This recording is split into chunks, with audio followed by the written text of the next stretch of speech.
My Seven Chakras, episode 241. To get out of your head and into your heart. The seven chakras, swirling vortices of energy, positioned throughout our body from the base of the spine to the crown of the head. For thousands of years, this ancient wisdom has been passed on from master to disciple. What are the functions of these energy centers? And could these chakras help you unlock your destiny and find your true purpose? Welcome to My Seven Chakras. And now, your host, Aditya Jai Kumar. What's up, Action Tribe? AJ here, founder and host of My Seven Chakras, the show where we dive deep into the ancient world to provide you nuggets of wisdom to transform your life. Now, if this is the first time that you're listening, then know that you have arrived at the correct episode and the correct podcast. So be ready for some action. Now, before that, especially if this is your first episode, I want to remind you of the My Seven Chakras reading list that features some of the most popular books recommended on the show. Thousands of you already downloaded the document, but some of you aren't able to locate it. Right, so I've received messages and some emails from people saying that I'm not able to find out how to download the reading list. So if this is you, then listen carefully. The link you need is my7chakras.com/reading list. That's my7chakras.com/reading list. Once you land on the page, you just hit the orange button that says yes, download link please. The box opens up and then you share your best email address and download the link, because the link will be emailed to you in a few minutes. Now, we've got some of the top books on the list, some of them including The Alchemist by Paulo Coelho, Hands of Light by Barbara Brennan, Energy Medicine by Donna Eden, and Think and Grow Rich by Napoleon Hill, one of my favorite books. So if you've found it hard so far to make a note of the books that I shared on the show, then you're going to love this reading list. Once again, the link is my7chakras.com/reading list. But if you still can't download it, then send an email to me at aj@my7chakras.com. And with that out of the way, I want to welcome our featured guest for today, who's appearing on our show for the second time around, Julie Zuzek. Julie, welcome to the show. Thanks for having me, AJ. It's great to be here and great to be back. Wonderful. So are you ready to inspire? I absolutely am, 100%. Super. So, Action Tribe, if you don't know already, Julie Zuzek, best known for her edgy podcast, Conscious Business with the Corporate Yogi. Julie is a highly sought after business coach and helps entrepreneurs build successful businesses. Julie fuses Eastern and Western techniques and helps people conquer fear, limiting beliefs that stand in the way of success. Action Tribe, like I said before, this is Julie's second appearance on our show. The first time she joined me was way back on episode 26. So you can imagine it's been a while. To listen to that episode, first visit my7chakras.com/26. That's my7chakras.com/26. But if you have already listened, then let's begin today's episode. Julie, once again, thank you so much for taking your time to join me. Oh, thank you. It's always such a pleasure. There's always so many things that we have to talk about, isn't there? Oh, absolutely. It's been a while and I have got a ton of questions for you. We did a webinar a couple of months back, and I know as far as retreats are concerned, you're the go-to person. So I've got some questions, and I'm sure our listeners have some questions as well. But before that, I want to ask you, what is your favorite inspirational quote these days, and how do you apply that in your life? Mine is really simple and very straightforward, and it is to get out of your head and into your heart. And, I read this years ago in a book called Conscious Business, actually, and they talked about the toughest journey that we ever make in life is that 17-inch journey from our head into our heart. And if you can really learn to reprogram yourself to always be making decisions from your heart, from what you believe in, from what your purpose is, we always make better decisions, and that leads to a more fulfilling life. Wonderful. I love that quote. In fact, much of my journey as well over the last couple of months especially is about learning more about the power of the heart. And what I found is, especially the ancient China, there was no separate mind and there was no separate heart, and they refer to it as the heart mind. So for them, it's always about, looking deep within your heart and really tapping into the not only the mental aspects of the heart, the ability to make a decision like you've suggested, but also the therapeutic aspects of the heart, because the heart can really heal, reduce pain, help you conquer worries, help you get out of your comfort zone, and help you overcome that imposter syndrome that sometimes you might have, especially if you're becoming a leader and trying to host retreats all around the world. So we're going to get into those wonderful mindset or heart set topics as well. But I want to know, Julie, your story. How did you get into retreats? Well, as often happens, it's something that you just sort of dive into, because I've always loved travel.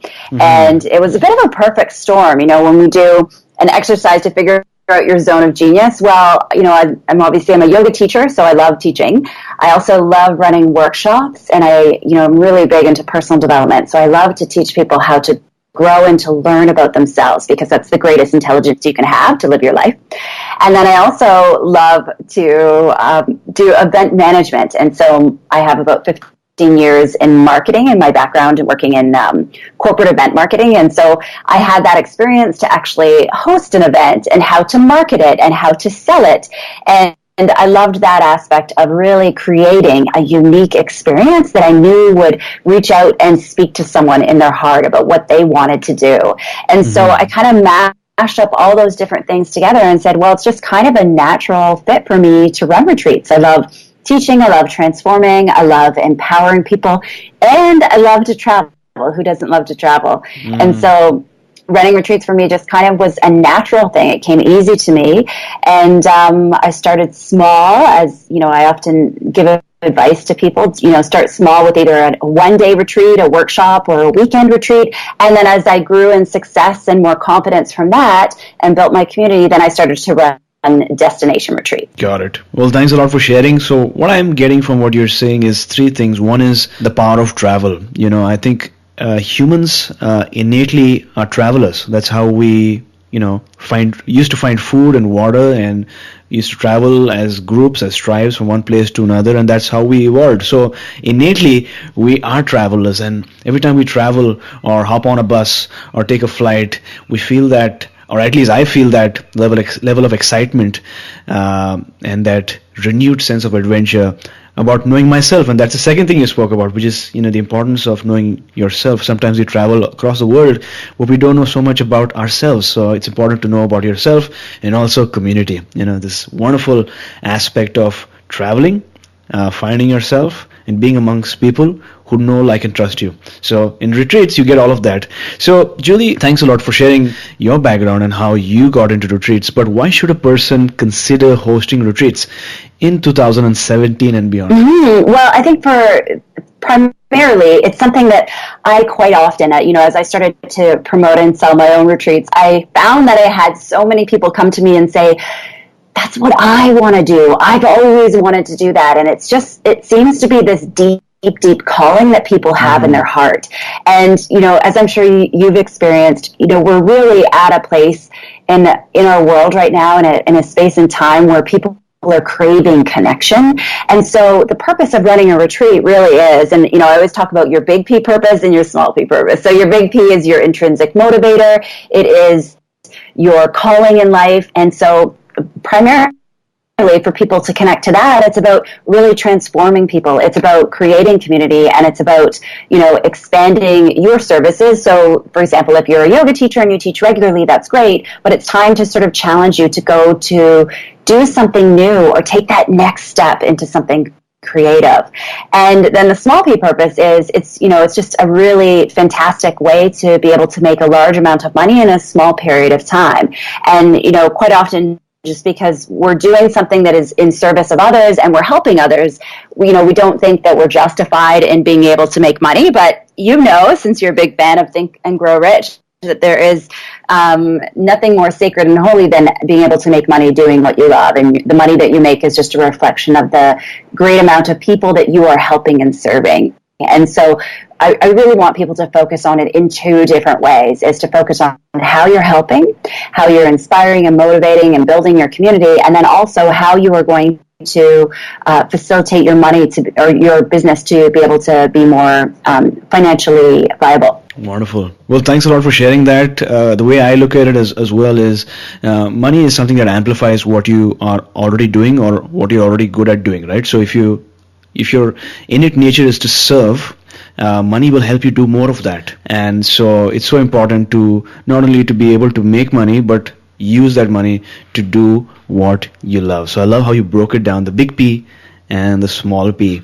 Now, I'm sure our listeners are listening to you and trying to visualize or imagine what are some of the retreats that they can host. So could you give us sort of like a breakdown of some of the different types of retreats that people can host? Yeah, well, I think quite often when we hear the word retreat, most people do by default think of a yoga retreat. And so they have in their mind a vision of being at a tropical beach location near a body of water, maybe near the ocean or the sea, and doing yoga every day and just being very zen and very calm. And that is a beautiful way to run a retreat. But I also don't want people to be restricted by that, because I do know quite a few people who actually don't like being in warm tropical locations. And so what I always like to teach my community is that a retreat can really be built on anything that you are truly, fully passionate about. So you could take people to Tuscany and do a wine tour. That's an amazing retreat. You could go to Costa Rica and do an adventure retreat and do lots of zip lining and lots of hiking and lots of exploring. You could do a surf retreat. You could do one of my clients.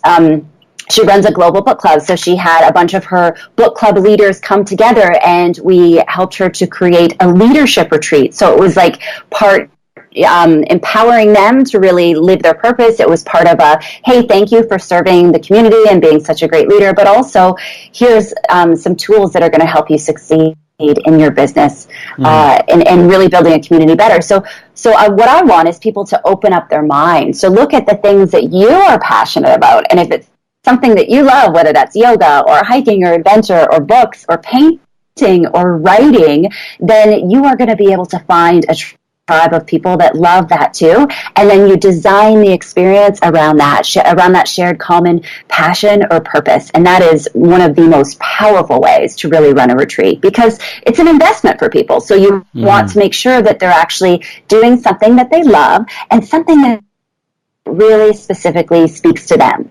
Because, quite often when people look at making an investment in a retreat, they're comparing it to an all-inclusive vacation or renting an Airbnb in some random place. But there's so much more that you get out of a retreat that we want to make sure that people are understanding, so that they can differentiate and say, okay, well, this is worthwhile doing this versus just going, away with a couple of my friends and renting a place on our own. Got it.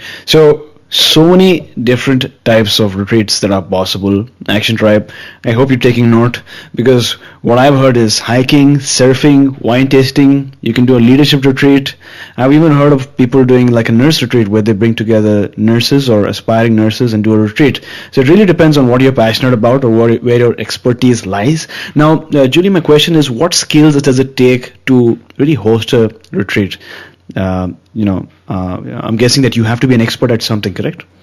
Yeah, I would say, it is nice to have that one thing that you can go and really be inside your zone of genius to teach and share. But having said that, I do actually know people who are just very passionate about travel. And so I don't know whether you consider that an expertise, because I think that's something that comes very naturally to me and to many people. But just, you need to have a one thing that you are really, really good at. And that might be the ability to be very outgoing and very social and be able to gather up lots of people to do an event. And so quite often I have people who come forward and they just want to organize trips and go on a tour somewhere, and that can be a fantastic retreat. And so those are skills that you wouldn't maybe think of as, yoga or Reiki or some sort of modality or coaching, but it is an actual skill in terms of being able to bring a group together and really have that shared common purpose. But it is nice to have, something that you do get to share. And so obviously yoga, as we mentioned, is a great one.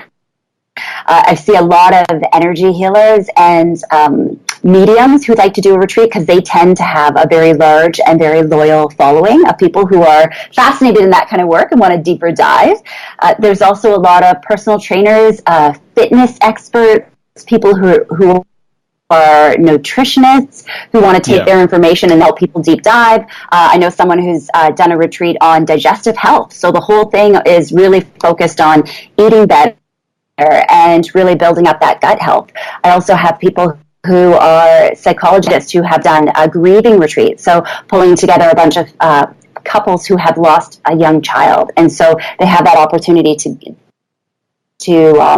join together and help each other through the grieving process. So it needs to have, maybe not expertise, but I would say it needs to have a focus of what it is that you're going to do. That is that one aspect that is going to interweave and bring people together for a common purpose. Got it. So Action Tribe, if you are listening, or maybe if you're not driving right now, but if you're sitting somewhere, try to think about some idea that you have in your mind of a retreat.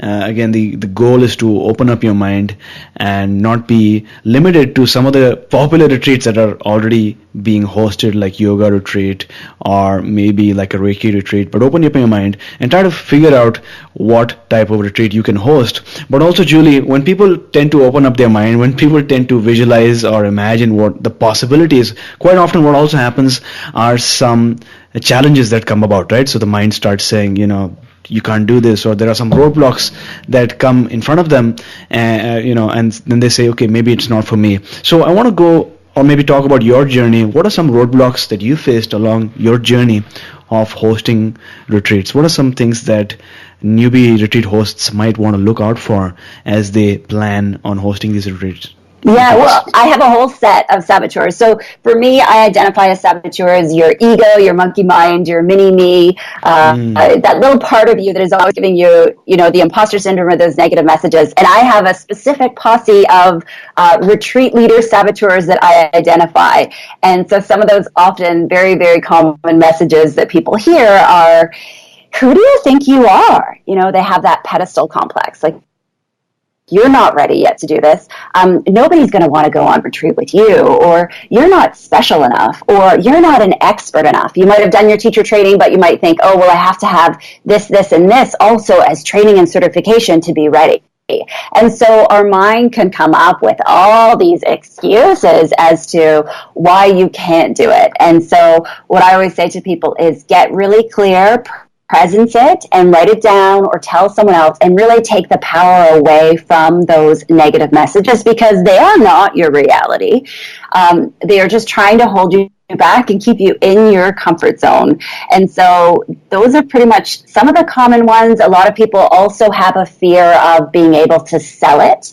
And so that's kind of why I've come up with a 5-step process that people can walk through to guarantee demand for their retreat. But I would say that probably the most common one is, what if I create it and no one comes, and then I'm stuck with this, retreat going away on my own, or, worse yet, losing money, depending on how they've set things up. So that's probably the most common. And the second most common is when people feel like they care so much, they want to have such a transformative experience, they worry that the experience that they provide people isn't going to live up to that person's expectation. And so that's another big fear that people have. Got it. So what I'm getting is, first of all, what's important is to, think about some of the questions or some of the doubts or worries that you have in your mind, maybe write them down, and to figure out whether these are rational issues or whether it's just your mind trying to keep you within your comfort zone. And then I'm guessing that you have ways to overcome them by either taking corrective measures or just acknowledging that this is just your mind trying to keep you within your comfort zone. Correct? Absolutely. And, this is why being part of a community is so very important. And I know you have such a great community, and it's great for people to be able to comment, whether it's in the Facebook group or tell a friend or a colleague or anyone else. If you start to have that conversation, you realize that other people are scared in the same way that you are, and you're not alone. And so that really helps people to put things into perspective, to recognize that, they're not the only one that is going through this and that is experiencing that level of fear.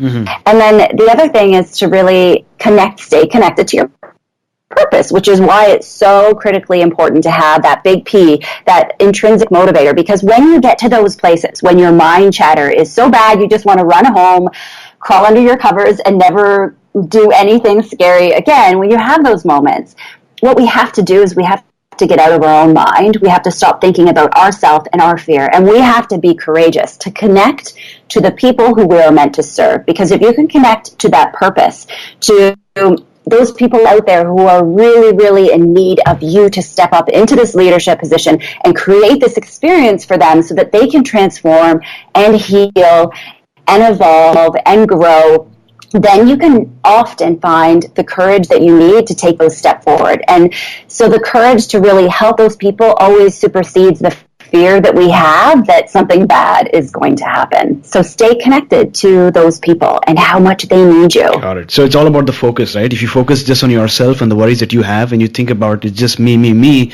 that's when you sort of start to doubt yourself. But if you focus on the audience or your audience and try to figure out how you can help them and where they are in their journey, that's when you can experience that shift. Absolutely, because they need you, right? Just like your listeners really come to depend on you and have this relationship with you. Maybe you don't talk regularly, it's only a one-way conversation, but they still have come to depend on you, AJ. And it's the same thing with a retreat. If we can get out of our head and just connect to those people who really need us, that can help us to summon up that courage to move forward. Got it. Now, you've suggested that you obviously want to help your students, and you've sort of created a step-by-step process towards hosting a retreat. So could you talk to us about some of the major steps that one would take when they're trying to host a retreat or planning for the retreat? Yeah, well, what I've done is, because, like I said, planning retreats came easy to me, but then as I started to see other people go through it and say that they wanted to, but they didn't know how,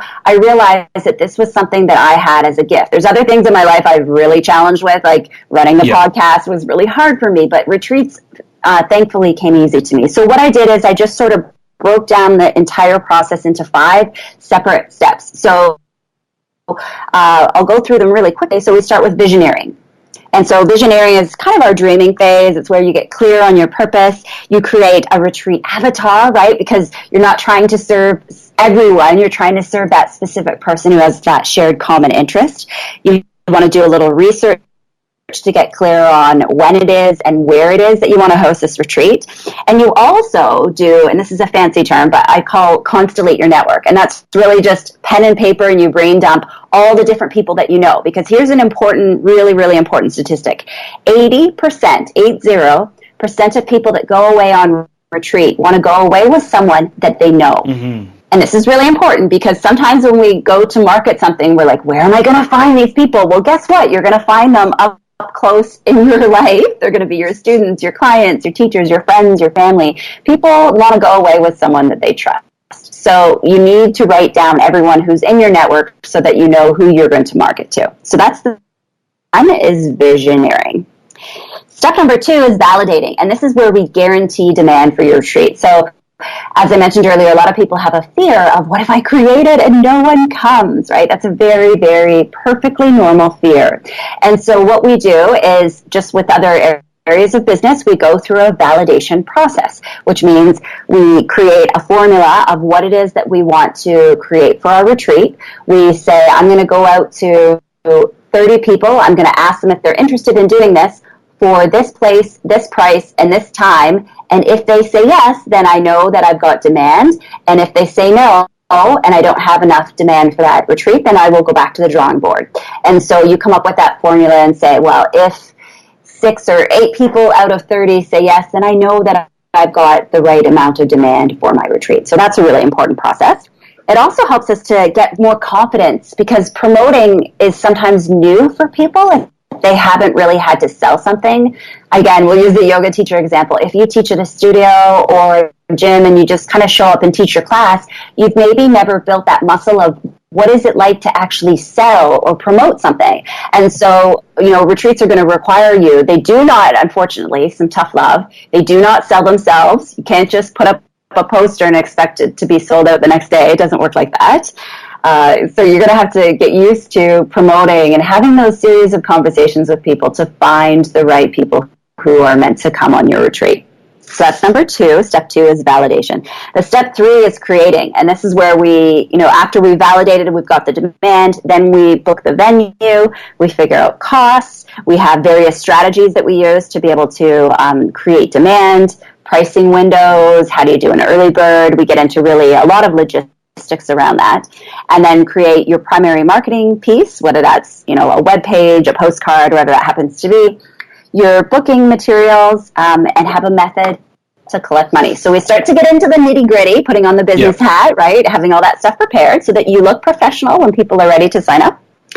And then the last 2 steps are marketing and then selling. And so in the marketing phase, we actually start to go to what is unique about your retreat. So it's nice to do something that is specific, and we look at what is unique about you, what is unique about your venue, what is unique about the content that you're going to be doing, and how do you communicate through the whole selling cycle of your retreat. And then lastly, selling, we get really specific around strategies for how people make decisions, the psychology of buying, how some people are leapers and they decide right away, and how to create a different messaging that will reach each and every one of them. And then I have a variety of tools that I teach people that they can use to be able to, go through that selling process. Wow. Thanks a lot for breaking that down for us. So visioneering, validating, creating, marketing, and selling. You seem to have covered everything that a person would need to know in order to plan and actually execute a retreat. And as you sort of was listening to you share the process, I was thinking of some of the expenses that a person might have to incur in the process of hosting a retreat. I think that's one of the main worries that a newbie host might have, the expenses, because it seems like a gray area sometimes, especially since some of the retreats tend to be hosted in these wonderful scenic locations, right? Like Bali or Costa Rica and places like that. So what are some of the expenses that a retreat host would have to incur when hosting a retreat? Yeah, good question. Insight? Yeah, there's lots of things to think about. And before we dive into that, though, I want to say I always do strongly encourage, if this is brand new for you, to start small and build. And so I would suggest going to your network. And first off, I do actually, one of my tips is to always suggest that people try to partner with someone else. So, if you have a friend or someone who has a different discipline than you and a different community, ideally, then find them to partner with, and then you can co-host. So it gives you the support as you're selling it. It gives you, you have less time that you have to actually facilitate or teach because you're sharing that responsibility, but you also share the promotion and the sales responsibility. So instead of having to sell 12 spots, you only really have to sell 6 because you have a partner that is going to also be out there promoting. So that's one thing I'll say. Yeah. Okay. So partnering is really powerful. I did it for my very first retreat as well. And I did it local. That was my other tip that I was going to give is, maybe it depends on how big of a community you have and how loyal of a following and how easy it's going to be for you to sell it.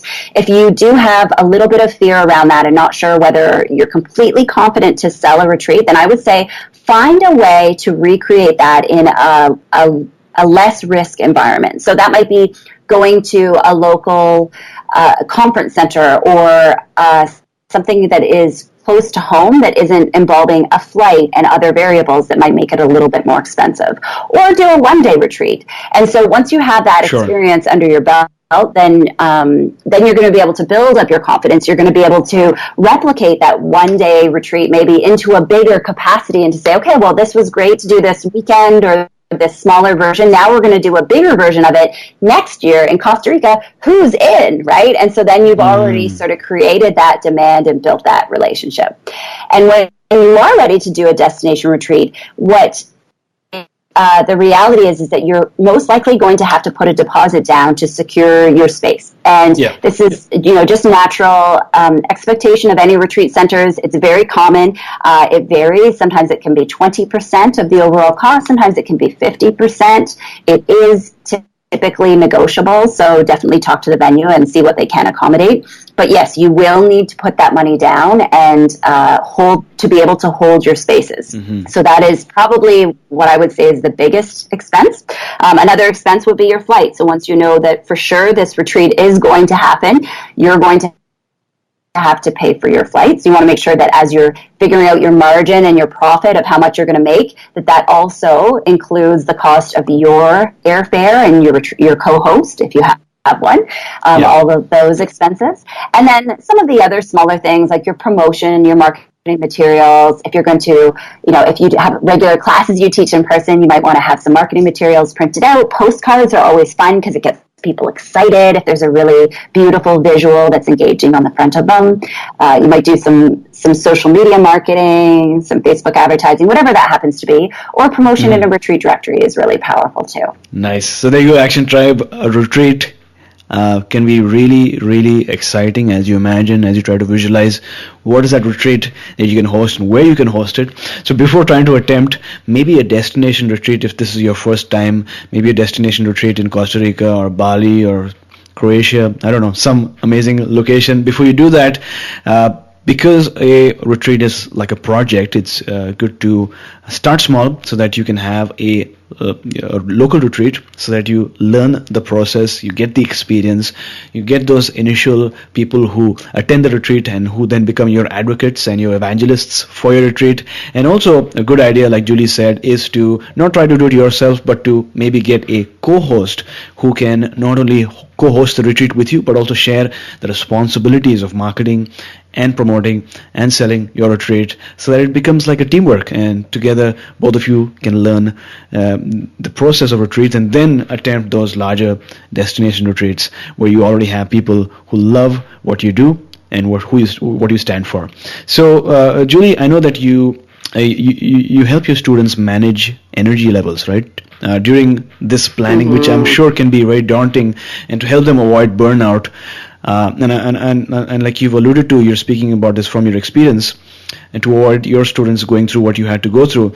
Have you ever had this burnout experience when planning or executing a retreat? What's the story behind that? Well, for me personally, I haven't, but I do find at the end of a retreat that I do get very, very tired and exhausted, just because I give like 110%. And so, I do the teaching, I do the workshops. There's many different types of retreats. Some people just kind of want to go away and teach a yoga class in the morning, and then the whole day is just like, run around, play on the beach, do whatever you want. When I run a retreat, it's slightly different. If people are going to come away with me, I'm going to be facilitating the whole time. And so that takes a little bit more energy to be able to, do your meditation, your yoga, and then your workshops all day. And then, maybe another yoga or meditation in the evening. So my retreats tend to be very, very hands-on. Like if we're going to go away, we're going to do some work, right? That's kind of how I approach things. So I always tend to have a growth hangover at the end of it. And so I need to plug a little Julie retreat at the end, a day or two on my own, just to recover and recharge.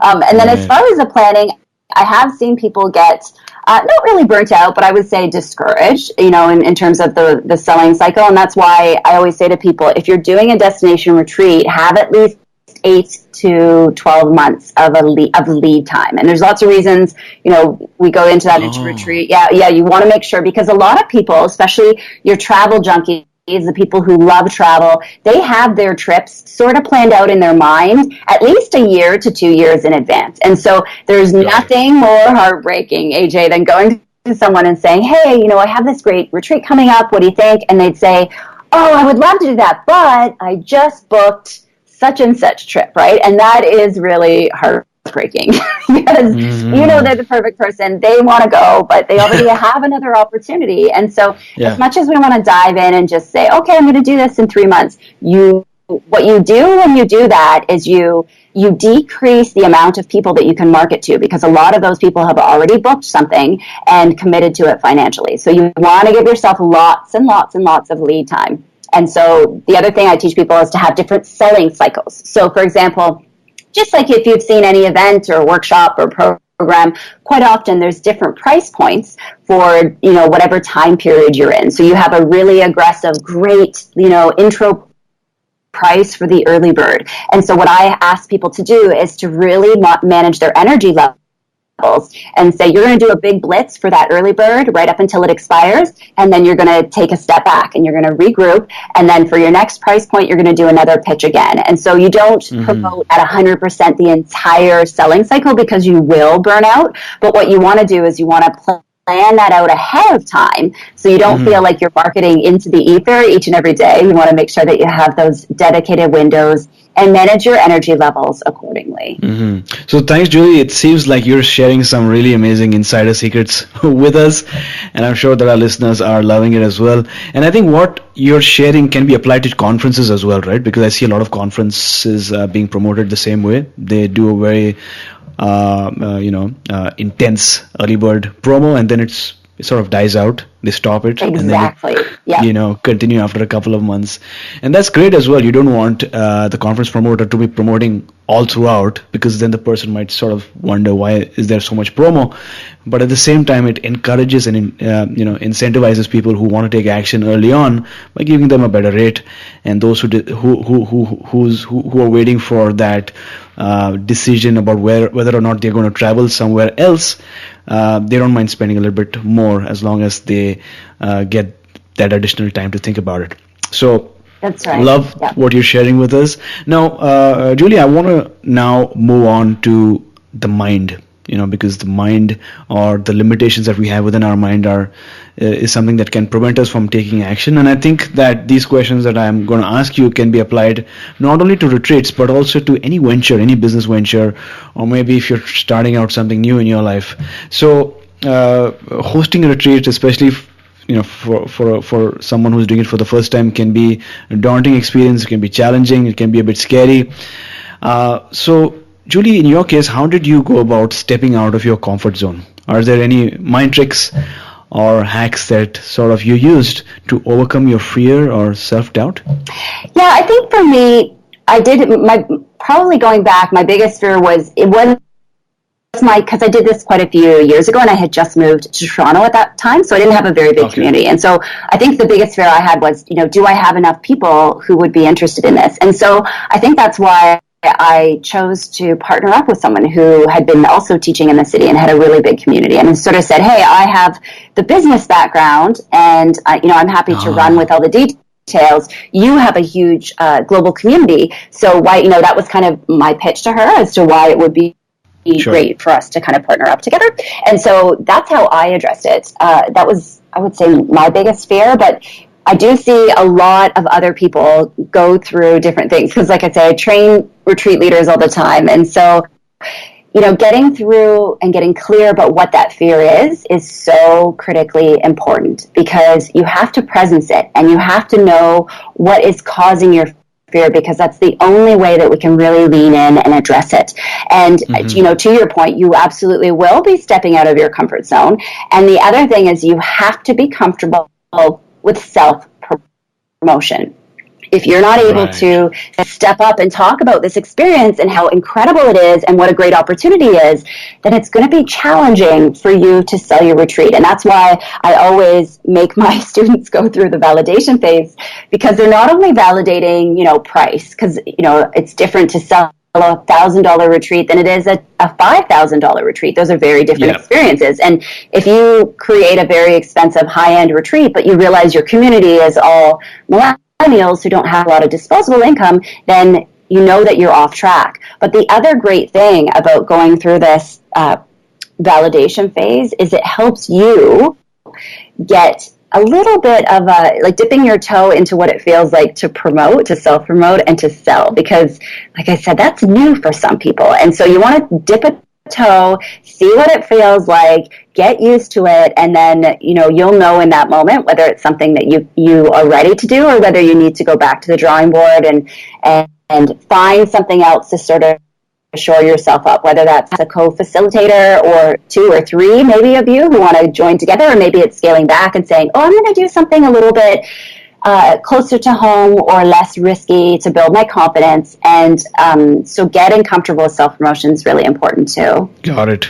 Now, let's talk about something that's similar to the topic of going beyond your comfort zone, which is the imposter syndrome. I'm sure everyone listening might be able to relate to this feeling, but not everyone knows what the imposter syndrome really means. So what exactly is the imposter syndrome, and how did you go about getting over it, or how did you help your students get over it? Yeah, this is such a great topic. And I love mindset, and that's what I talk about on my podcast all the time. So this is very new dear to my heart. This is one of my favorite things. And so for me, mindset is your subconscious blueprint for success. And so all of your beliefs, the stories that you tell, your experiences, they all live at that subconscious level, and they determine whether we're able to do something new or not. And so imposter syndrome happens when we're about to step up, do something brave, do something new, definitely do something that lives outside of our comfort zone.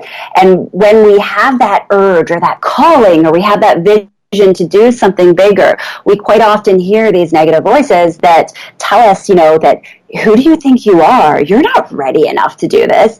And so it makes us worry and feel that we are a fraud because we aren't qualified enough. And other people, we look at other people, we compare, which is such a bad habit, right? We compare other people and we think, oh, well, this comes so easy to them. And we just assume that they don't have any fear or any self-doubt going on. But I'll guarantee you that they have, or they have in the past.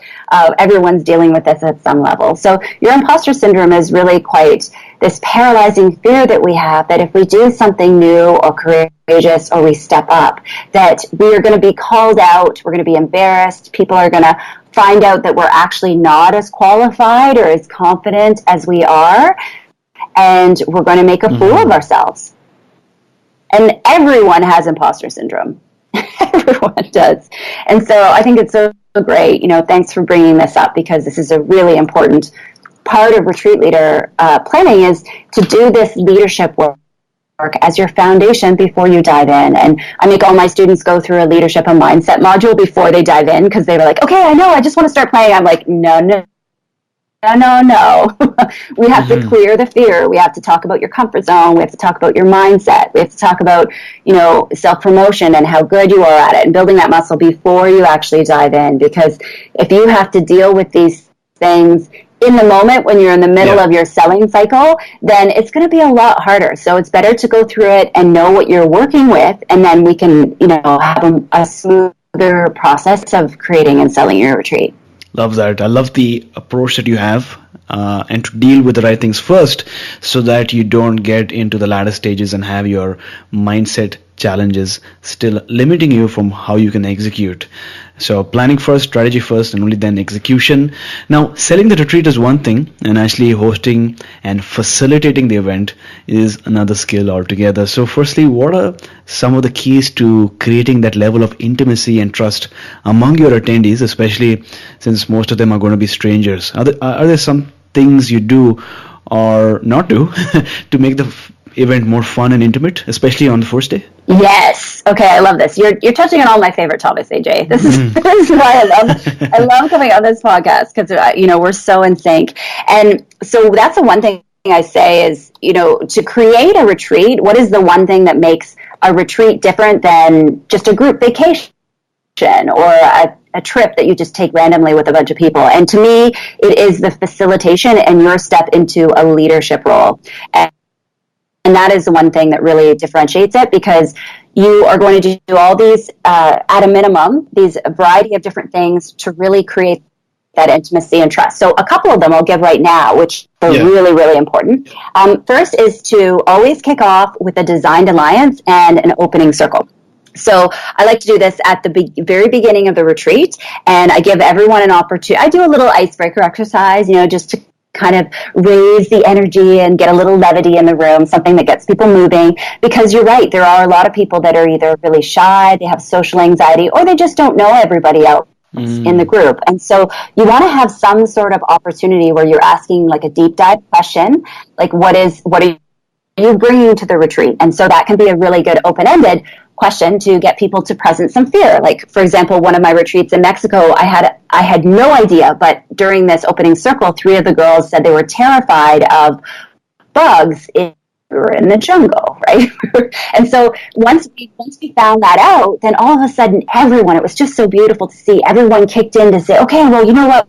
When you have to walk back after dinner, walk with me. I have a flashlight. I'll make sure that you're safe, right? And so you just get everyone that open-ended opportunity to presence their fear. Or, other people that I've talked to have been through very serious life changes, or someone is going through a divorce. And so that is your great opportunity to just invite them to say, hey, we've all brought stuff here. Maybe it's an open mind. Maybe it's excitement and joy from a new promotion. And maybe it's something that is really traumatic for you. So whatever it is, let's just all express that and share that with each other so that we know what we're going through on this journey and we can all support each other in an important way. And so that designed alliance is really, those opening questions are important. And then the second piece is the design alliance. And that is called a partnership agreement, rules of engagement. You can really call it whatever you want.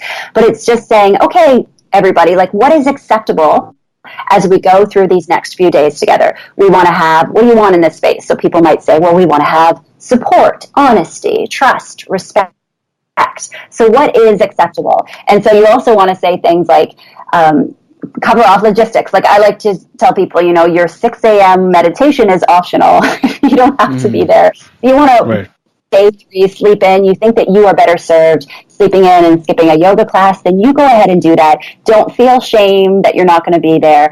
But if you do skip it, don't distract us halfway through, kind of thing. So you're just actually setting rules of engagements for how you're going to work with each other. And that's a really important thing. And you also want to cover off things that aren't acceptable. So you don't want to have judgment. We want to also normalize crying. That's a big one for me too, because so often there's breakdowns and breakthroughs where an intensive, emotional exploration and change and transformation and things in our cellular body. And so emotion comes up. And so I always want to normalize emotion and say, don't freak out if someone starts crying.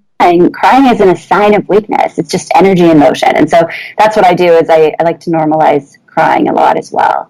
And then I have a few other things I go through. But then the last thing that's really, really important is to prepare them for their departure and to reintegrate when they go home. Sorry, I feel like I just rambled off a whole lot of information. But the reintegration to go back home is important because when you go away on retreat, you change a lot. You can realize that you go home and you feel like you don't fit with your friends, with your partner, with your colleagues anymore because you have all this rich language and these experiences. And so you want to make sure that you take that with care and prepare for that. And also, don't try to alienate any of those relationships. Really bring them into your experience and tell them what you went through so that they don't feel uncomfortable about this new powerful you that has returned home. Wonderful. Well, thanks a lot for sharing. You have shared so much useful and actionable information, especially in this last question. I was just, all absorbing what you were sharing, and some things that even I can use, even if I don't host a retreat in the near future, although that's on my list, like I've shared earlier with you.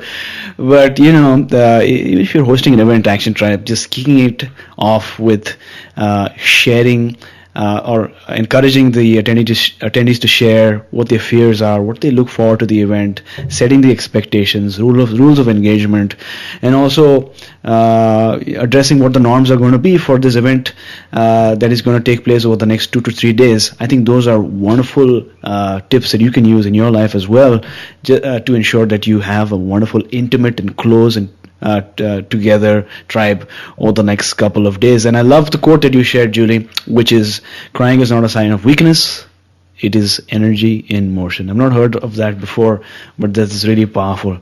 So Julie, now that you've shared so much information, so many stories with us all about retreats, what is that one action step that you'd like to recommend for our listeners? Well, I want to challenge them. I want to challenge everyone to take a big, bold action, to do something today that is taking them one step forward to running their retreat. And that might be announcing on social media that what their dream location is. Maybe they can take a photo and post it and say, hey, someday I want to be hosting a retreat here or next year.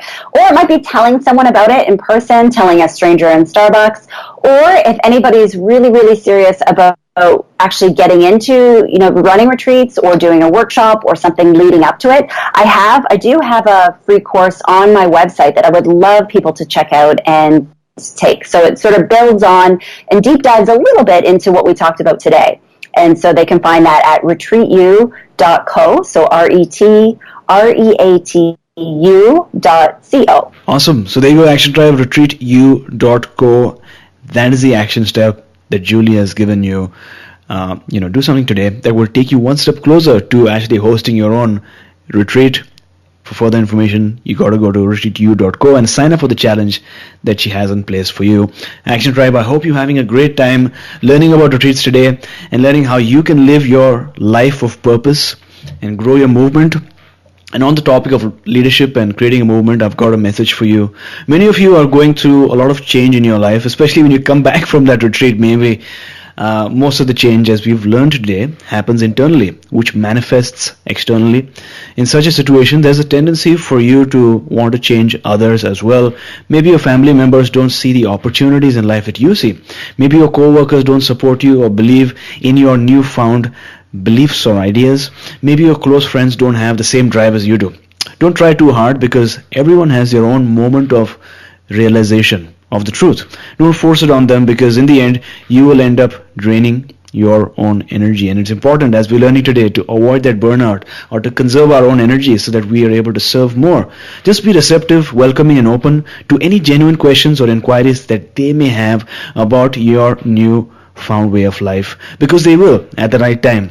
Don't underestimate the influence that your positive energy has on those around you, and most importantly, have faith in their ability to see the truth and to transform their life just like you did.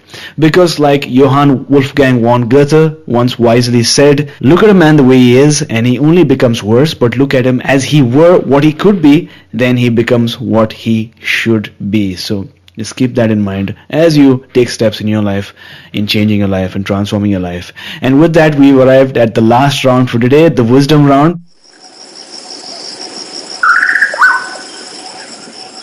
Because it's all about action, and we know that action creates momentum that can change your life. So Julie, what is the best advice that someone has ever given you? To not focus solely on the money.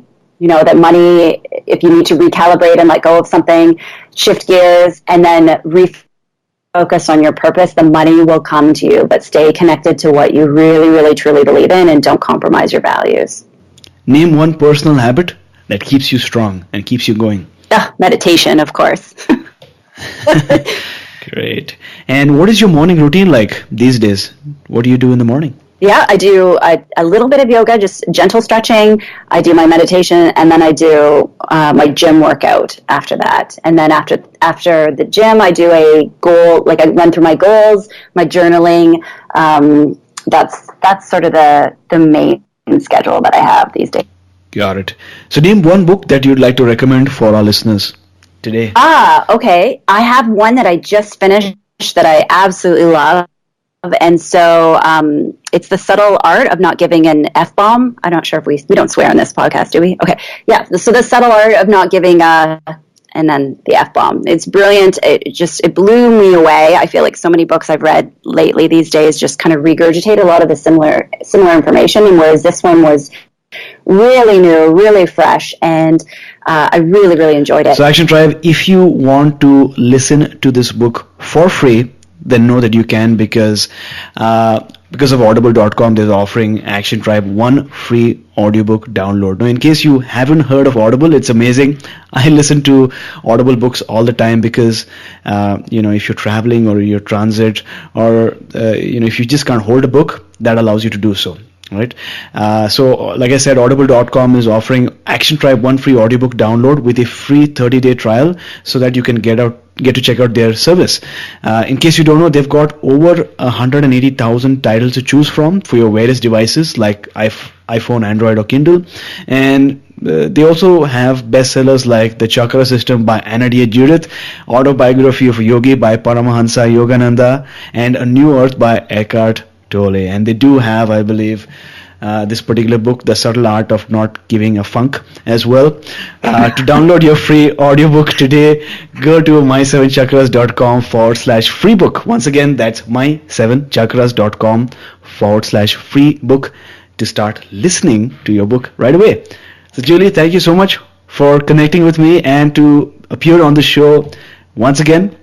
Before you go, tell us something that you're grateful for, and tell us the best way we can find you. Well, I am always grateful for my family because I am so blessed with such an incredible family. My nieces and nephews, they just bring me so much joy.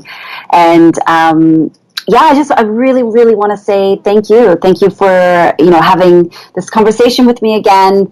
for allowing me to share my passion for retreats and really to reach out to people and just say that it is closer than you think. If you have this on the brain, take tiny steps forward today and it will happen, and it's not as far away as you really think it is. And how do we find you? That's retreatu.com, right? That you've already shared. Yeah, so the URL is retreatu.co.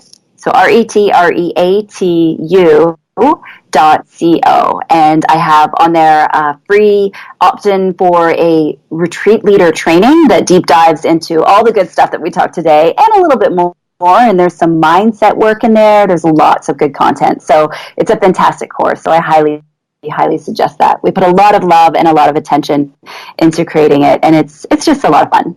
Awesome. So thanks once again, Julie, for coming on our show, talking to us about hosting retreats, both local retreats as well as destination retreats, and encouraging us to take that big, bold step by having this challenge and taking us one step closer to a human revolution. I love it. Thank you, AJ. Thank you again for all your great work with this podcast. I love it. You are listening to My Seven Chakras. Go to mysevenchakras.com. Download your free gift, get inspired, and take action. Transform your life today.